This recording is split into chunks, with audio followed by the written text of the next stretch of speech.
It's my favorite time of the year, guys, and it's when we get to talk about the trends and evolution of the metagame of GOAT format. Welcome to GOAT Duels. I'm ACP, and if you want to know what performed the best in 2022 and how I think the GOAT format meta is going to continue developing in 2023, then this is the place to find out. So I'm going to cover the 2022 trends first and make the 2023 predictions afterwards. I'll start with the biggest story of 2022, which is Chaos. Now, Chaos decks in GOAT format have been good for quite some time, but what we really saw was these decks becoming even more streamlined and standardized. So-called Chaos Turbo decks came to play Upstart Goblin, Jar of Greed, Knight Assailant, and Card Destruction almost universally. They really leaned into the idea of, I just want to activate power cards and drop bombs on people. Additionally, Phoenix Windblast has now become more popular than Raigeki Break to use as a tempo play in the mirror that makes your opponent draw their power cards slower.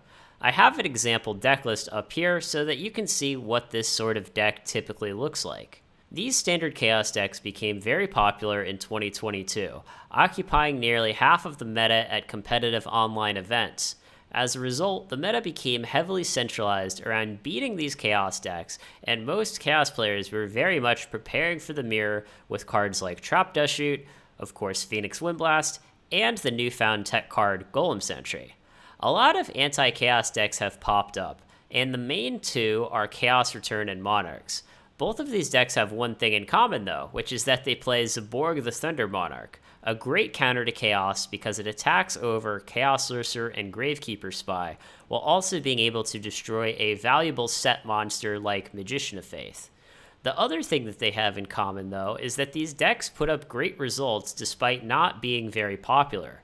Aleph Yatu has been crushing people with Monarchs for years, and the same is true of Dingo Sig with Chaos Return. I'm actually surprised by how little these decks have caught on. Chaos Return wins Worlds, Chaos Turbo underperforms, and then people still keep playing Chaos Turbo. It seems that most people would just rather play Chaos Mirror matches all day rather than try to get a higher win rate by countering the meta, but I digress. Something really interesting, though, is the redemption arc of GOAT Control. Now, 2 years ago, I made my Trends and Predictions video where I basically said that GOAT Control is Tier 2 now. 2020 was a really bad year for GOAT Control, as most of the GOAT Control players were using super outdated detox lists that got hard countered by Chaos. So what I said was, if GOAT Control wants to win again, someone is going to need to do some soul searching and reinvent this deck. However, most GOAT Control players just found it easier to jump ship and play Chaos, which led to GOAT Control really going into hibernation for most of 2021. However, 2022 was the year where GOAT Control finally made its comeback with quite a few tournament wins and an impressive second place finish at Worlds. We saw some new choices in the deck like Dark Magician of Chaos, and occasionally even Fusilier or Golem Sentry. Trap lineups also changed a bit, with GOAT Control lists split between Trap light builds with Royal Decree or more defensive lineups with Solemn Judgment.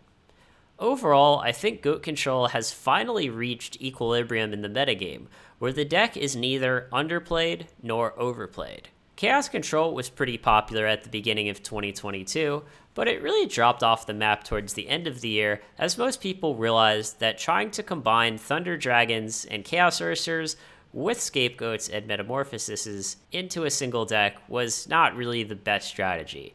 I actually made a great video a couple of months ago on this subject, which I highly recommend that you go watch. Now, I will of course mention that Chaos Control did get a third place finish at Worlds, despite very little representation, which is notable. However, most players just found it better to focus on either the Scapegoat synergies or the Thunder Dragon Chaos synergies, rather than both at the same time. Now, as far as predictions go, the cool thing about predictions is that they can be wrong, although I've had a pretty good track record with my predictions in the past. But let me know in the comments what your predictions are for 2023, and we'll see how they pan out in a year. So right off the bat, I think that anti-Chaos decks like Monarchs, Chaos Return, or even Steingate will still be good at the beginning of 2023, although I don't expect them to be massively popular. Like I said, these decks really do have a proven track record of doing well, yet most players still don't seem to want to use them.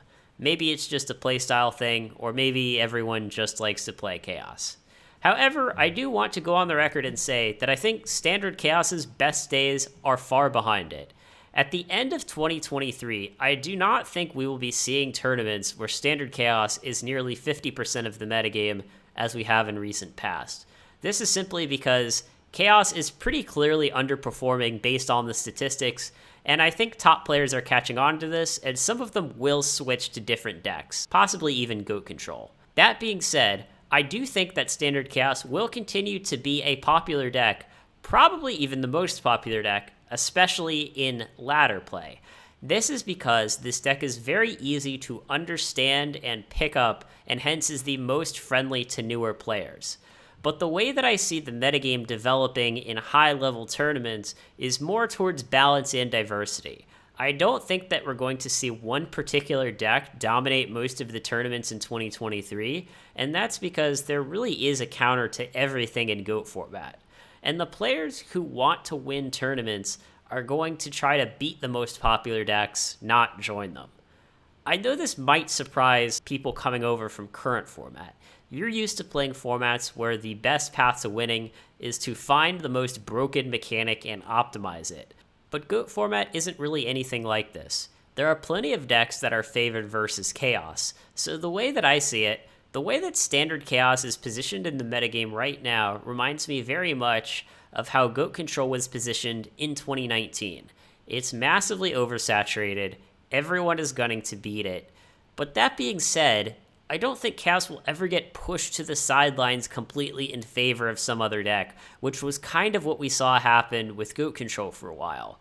Pretty much any deck with Chaos Sorcerer in it has a lot of raw power, so I think that we're always going to see that card in the meta in some form. So all I'm saying here is that Chaos will still be the most popular deck, just significantly less popular than it was last year. Lastly, I think that we're going to continue to see aggro decks become more developed. Earth aggro is probably the biggest rising star in GOAT format right now. And I'll be honest, I'm not really sure how good the deck is because I haven't really played a lot of matches with it, but I think we're going to find out just how good this deck is in 2023. I also think it's possible that we could see a comeback from zombies, but I won't hold my breath. Void actually came up with a pretty cool variation on zombies with Drag Down into the Grave that I might profile on this channel in a later video. So that's all, folks. Let me know what you thought about my predictions. Also, I wanted to go ahead and mention that my goal for 2023 is to get this channel to 10,000 subscribers. So if you like this channel and you want to support it, you know what to do.